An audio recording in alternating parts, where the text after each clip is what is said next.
እንበለ ደዌ ወሕማም እንበለ ጻማ ወድካም አመ ከመ ዮም ያብጽሐኒ ያብጽሕክሙ እግዚአብሔር በፍስሐ ወበሰላም።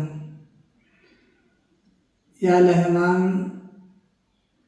ያለ ድካም ያለ ጻዕር ያለ ችግር ያለ መከራ እግዚአብሔር አምላካችን እግዚአብሔር ፈጣሪያችን ከብርሃነ ትንሣኤው በሰላም ያደርሰን ያደርሳችሁና ለእናንተም እንደሚገባችሁ በዓለም ያላችሁ ኦርቶዶክሳውያን አባቶች፣ እናቶች፣ ወንድሞች፣ እህቶች ሕፃናትም ጭምር እንደምናደራችሁ እንደምንሰነበታችሁ እግዚአብሔር አምላካችን ከሁሉ አስቀድሞ ስሙ ለዘላለም የተመሰገነ ይሁን። ያደረግኩላችሁን አወቃችሁን? እናንተ መምህር ጌታ ትሉኛላችሁ፣ እኔም እንዲሁ ነኝ። እኔ ዝቅ ብዬ እግራችሁን ካጠብኳችሁ እናንተ ደግሞ ለሌሎቹ እንዲሁ ታደርጋላችሁ። ዛሬ ያደረግኩላችሁ ነገር ዛሬ ላይገባችሁ ይችላል፣ ነገር ግን ደግሞ ይገባችኋል። ጌታችን መድኃኒታችን ኢየሱስ ክርስቶስ በዮሐንስ ወንጌል ምዕራፍ 13 ቁጥር 12 ላይ የተናገረው ኃይለ ቃል ነው። ይህንን ቃል መነሻ በማድረግ ኦርቶዶክሳውያን እንኳን ለጸሎተ ሐሙስ ለሥጋ ወደሙ ቀን እንዲሁም ደግሞ አዲስ ኪዳን ለተጀመረበት የብሉይ ኪዳን መስዋዕት አልፎ አዲስ ኪዳን በኢየሱስ ክርስቶስ በአምላካችን በመድኃኒታችን በኢየሱስ ክርስቶስ በሥጋውና በደሙ የዘላለም ሕይወትን የምናገኝበት ስርዓት ለተሰራበት ዕለት እንዲሁም ለሕጽበተ እግር ለጸሎት ቀን እንኳን በሰላም አደረሰን አደረሳቸው። ይህች ዕለት ከሰሞነ ሕማማት ለየት ያለች ዕለት ናት። አባቶቻችን ይችን ዕለት ለየት አድርገዋታል። ይች ዕለት ጸሎተ ሐሙስ የጸሎት ቀን ትባላለች፣ የጸሎት ሐሙስ ትባላለች። ይች ዕለት የሥጋ ወደሙ ቀን ትባላለች። ይች ዕለት የሕጽበተ እግር ቀን ትባላለች እና እንኳን ለዚች ዕለት በሰላም አደረሰን አደረሳቸው። እንግዲህ ሰሞነ ሕማማትን ስናስብ የጌታችን የአምላካችን የመድኃኒታችን የኢየሱስ ክርስቶስ መከራውን እያሰብን ነው። በሰሞነ ሕማማት ቅዳሴ አይቀደስም፣ ሥጋ ወደሙ አይፈተትም። ብዙ ነገሮች የተውነባቸውና በሐዘን በልቅሶ በስግደት የምናሳልፋቸው ሰሞን ናቸው እና በዚህ ዕለት በዚህ ወራት በዚች ሳምንት ብዙ መጻሕፍቶች ግብረ ሕማም ተብሎ በአጠቃላይ ግብረ ሕማም ተብሎ ይነበባል። ግብረ ሕማም በግብረ ሕማም መካከል ደግሞ ለምሳሌ ጽናዛቲ ሁሉንም በጸሎት እንድናስብ የወደቁትን የታመሙትን በአልጋ ቁራኛ በደዌ ዳኛ የተያዙትን ሁሉ እያሰብን የጌታችን ሕማሙን እያሰብን የምንጸልየው ጸሎት ነው። እንግዲህ ይህንን ጸሎት እንጸልያለን። ታምረ ማርያም ይነበባል፣ ውዳሴ ማርያም ይደገማል። ግብረ ሕማሙ የነቢያት ትንቢት የነቢያት መጽሐፍ ይነበባል። እነዚህ ደግሞ እንትኖቹ አሉ። እንደገና ምርዓት አለ። የቅዳሴ መምህራን የቤተ ክርስቲያን የቅዳሴ መምህራን በደብረ አባይ የተማሩት በደብረ አባይ ያልተማሩት በሰሌል ኩላ ምርዓታውን እየመሩ መምህራኑ እየመሩ ስርዓቱ ይደረሳል፣ ስግደቱ ይሰገዳል ማለት ነው። ስግደቱ ይሰገዳል። የሚሰገደው ለምንድን ነው? እንዴት ነው ስግደቱ? ለምን ተጀመረ ቢባል ስግደቱ ጌታችን ስቅለት እነሆ ግንድ ተሸክሞ የሚሰቀልበትን እንጨት ተሸክሞ በግንባሩ እየተደፋ በጀርባው እየወደቀ እየተንገላታ ወደ በኋላ ያሉት ወደፊት እየሳቡት በፊት ያሉት ወደ ኋላ እየሳቡት በኋላ ያሉት ወደ ኋላቸው ሲስቡት በፊት ሲገፉት ሲያዳፉት እየወደቀ እየተነሳ ሲያዩ እንደገና አባቶቻችን ደግሞ እናቱ ወላዲተ አምላክ ድንግል ማርያም ልጇ ሲሰቀልባት ልጇ መከራ ሲያይባት እየወደቀች እየተነሳሽ እያነባሽ እያለቀሰሽ የዋለችውን በማሰብ ነው። ዮሐንስ ወልደ ነጎድጓድ ወዳጁ ዮሐንስ እየወደቀ እየተነሳ የዋለውን በማሰብ ነው። የሐዋርያትን ሰቀቀን በዛን ዕለት የሆኑትን እያሰብን ጌታችን የተገረፈውን 6666 የተገረፈውን እያሰብን ነው የምንሰግደው ማለት ነው። እና ታዲያ የተገረፈውም የተሰቀለውን መከራውን ያየውም በዕለተ ዓርብ አይደለ? ሌላውን ቀን ለምን እንሰግዳለን?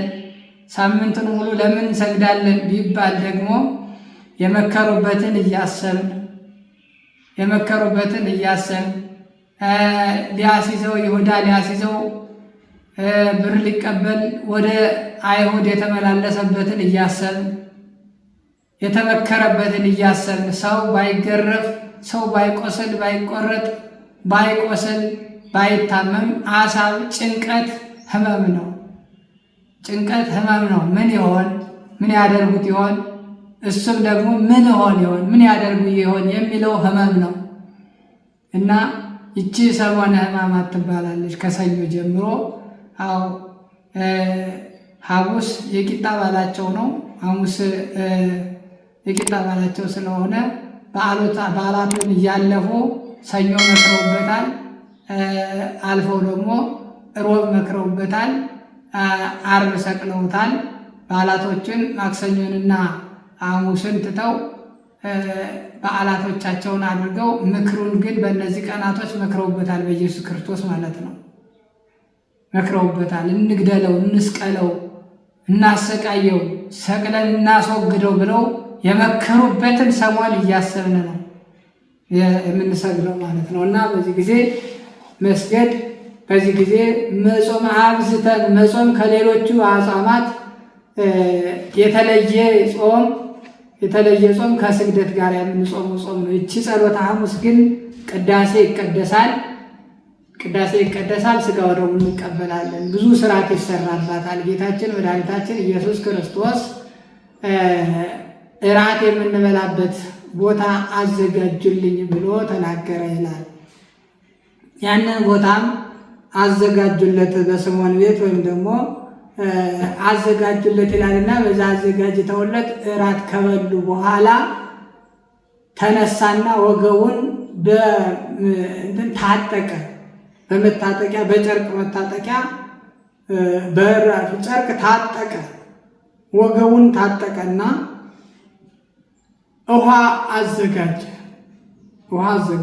ውሃ አዘጋጅቶ ደቀ መዛሙርቱን ሊያጠብ ተነሳ።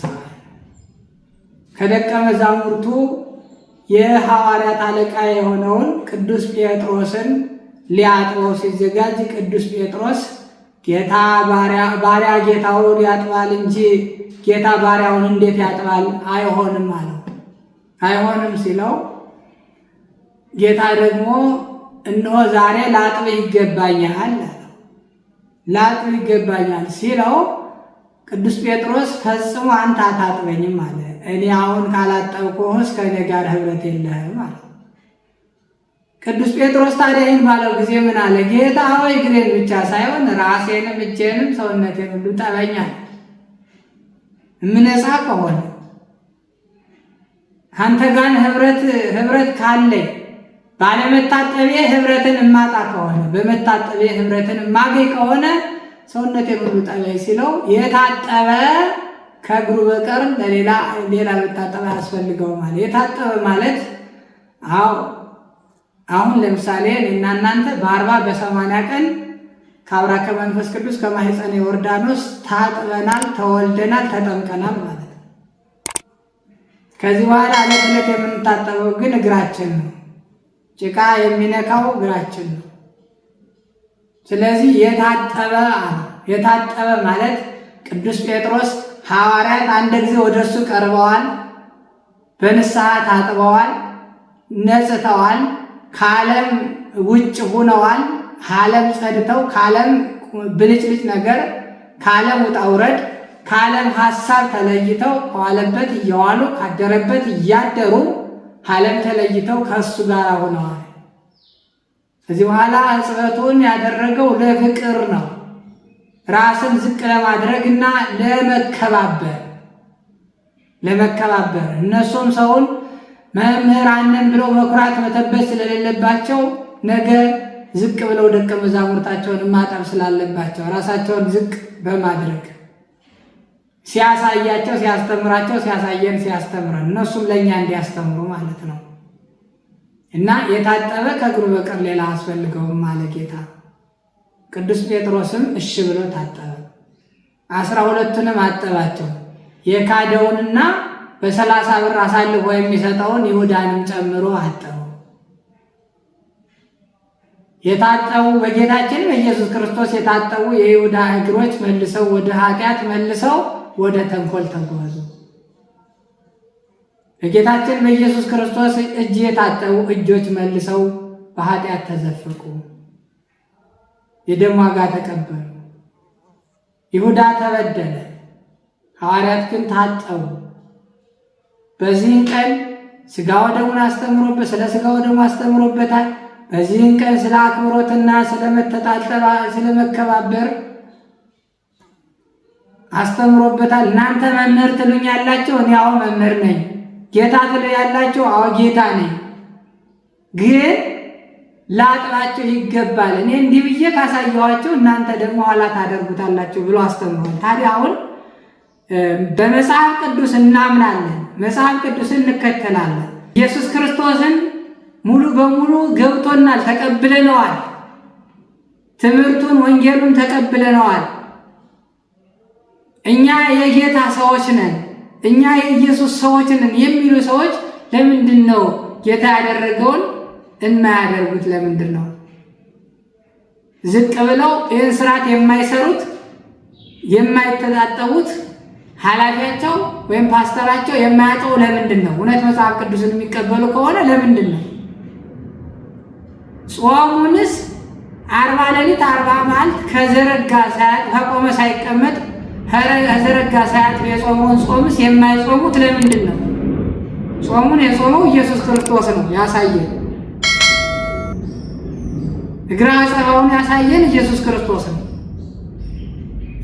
ነገ የሚቆረሰው ሥጋዬ የሚፈሰው ደሜ ይህ ነው፣ እንካችሁ ብሉ፣ የዘላለም ሕይወት ታገኙበታላችሁ ብሎ የሰጠው ኢየሱስ ክርስቶስ ነው። ለምንድን ነው ሥጋውን ደሙንስ የማይቀበሉት?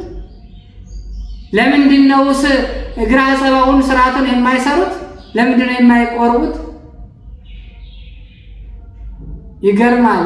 እኛ የኢየሱስ ነን፣ እኛ የክርስቶስ ነን፣ እኛ የጌታ ነን የሚሉ ሰዎች